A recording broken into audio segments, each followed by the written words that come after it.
I still remember the sound of her voice that evening. It wasn't just the words she said, it was the way they came out of her mouth, steady, calm, but carrying an earthquake that shook everything inside me. She looked me straight in the eyes, and without even blinking, she said, "I want to live for myself, without you."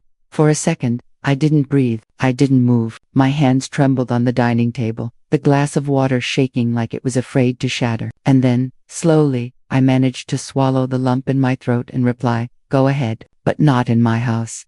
Those words, I didn't even plan them. They came out raw, almost like my heart had taken control of my mouth. And in that moment, everything, the love we once had, the memories we built, the promises we swore, felt like they had been set on fire right in front of me. But this isn't where the story begins. To understand why her words hurt me so deeply, you need to know how we got there. Because love doesn't break in one night. It breaks piece by piece, crack by crack, until the person you once held like oxygen feels like a stranger sitting across from you. We met years ago, in the most ordinary way. I was standing outside a bookstore, scrolling my phone, when she rushed past me in the rain, clutching a bag full of papers that were spilling everywhere. I bent down, picking up the sheets as fast as I could before the rain destroyed them. She smiled at me, wet hair sticking to her face, mascara smudged, but her smile, God, it was the kind of smile that makes you forget the world exists. Her name was Alina that day.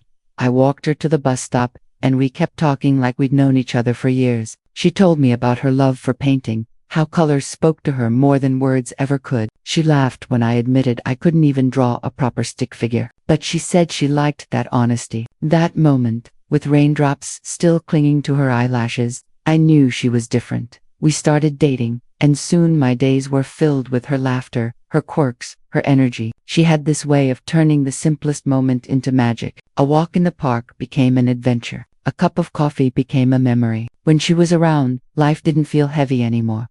I loved her with everything I had, and for years, I thought she loved me the same. But love changes, sometimes slowly, like a candle burning out, sometimes suddenly, like a window shattering in the middle of the night. For us, it was both thought. The first cracks appeared when she started saying she felt stuck. I didn't understand it at first. I thought maybe it was just stress from her work, or maybe she needed a break. She'd sit by the window at night, staring into the dark sky, and when I asked what she was thinking, she'd whisper, "I just feel like I'm living someone else's life." I'd hold her hand and tell her, "No, you're living our life, the one we dreamed of." But she'd only give me a small smile and look away. I tried to fix it. I planned trips, surprises, little moments to remind her of us. I thought if I worked harder, loved her more, she'd feel safe again. But instead, the more I gave, the more she pulled away. It hurt in ways I can't explain, like hugging someone who's already halfway gone. The night she said those words, "I want to live for myself without you," I had made dinner. I cooked her favorite meal, set the table, even lit candles like it was a small celebration. She barely touched the food. She kept her arms crossed, her eyes distant. Finally, she put her fork down, and that's when she said it, just like that, like ripping a bandage off, only this one tore skin with it. I stared at her, waiting for her to laugh, to say she didn't mean it, but she didn't. She was serious, and so I replied, "Go ahead, but not in my house." She flinched. Maybe she expected me to beg her to stay, to chase after her, to promise her the freedom she wanted but still keep her close. But I couldn't, because in that moment, I realized something. Love is not a prison, and if she needed freedom, I wasn't going to chain her down, but I also wasn't going to destroy myself just to keep her. She moved out. 2 days later, I watched her pack her things, her clothes, her brushes, her canvases. Each item leaving with her felt like another piece of my heart being ripped away. When she walked out the door, she didn't look back. That night, I sat on the floor of our empty living room, staring at the walls that once echoed with her laughter. It was silent, too silent, and I felt like a ghost in my own life. Days turned into weeks, weeks into months. The house stayed quiet, but my mind never was. Every corner reminded me of her. The couch where she used to fall asleep, the kitchen where she'd dance barefoot while cooking, the balcony where she'd paint the sunsets. I tried to hate her. I tried to convince myself she was selfish, that she didn't deserve the love I gave. But the truth, I still loved her, and that love felt like a wound that refused to heal. Then one day, months later, she called me. Her voice was shaky. She asked if we could meet. Against my better judgment, I agreed.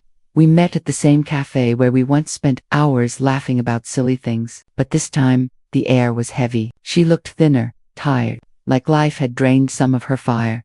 I thought leaving would make me happy, she confessed. I thought I needed to live for myself, but instead, I feel lost. I looked at her, fighting the storm inside me. Part of me wanted to reach across the table, hold her hand, and bring her home. But another part of me remembered the pain, the silence, the emptiness she left me with. Why are you telling me this now? I asked softly. She looked down, tears rolling down her cheeks. Because you were right. Love isn't a prison, but freedom without love, it feels empty. I clenched my fists under the table, because deep down, I still loved her. But love, once broken, doesn't return the same. That night, I walked home thinking about everything we had been through, the laughter, the fights, the silence, the tears, and I realized something important.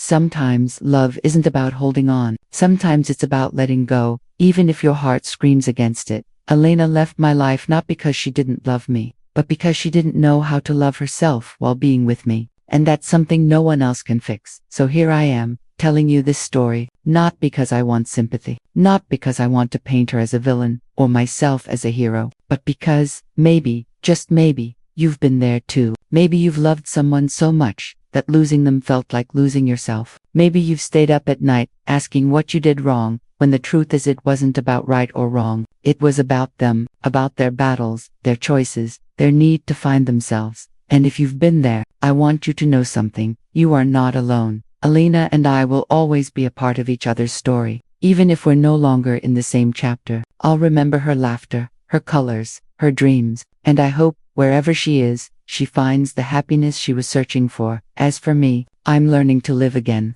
to find joy in little things, to breathe without feeling like something's missing, to understand that sometimes the most powerful form of love is letting go. Because when she said, I want to live for myself, without you, and I replied, go ahead, but not in my house, I wasn't just setting her free, I was setting myself free too. If this story touched your heart, stay connected for more.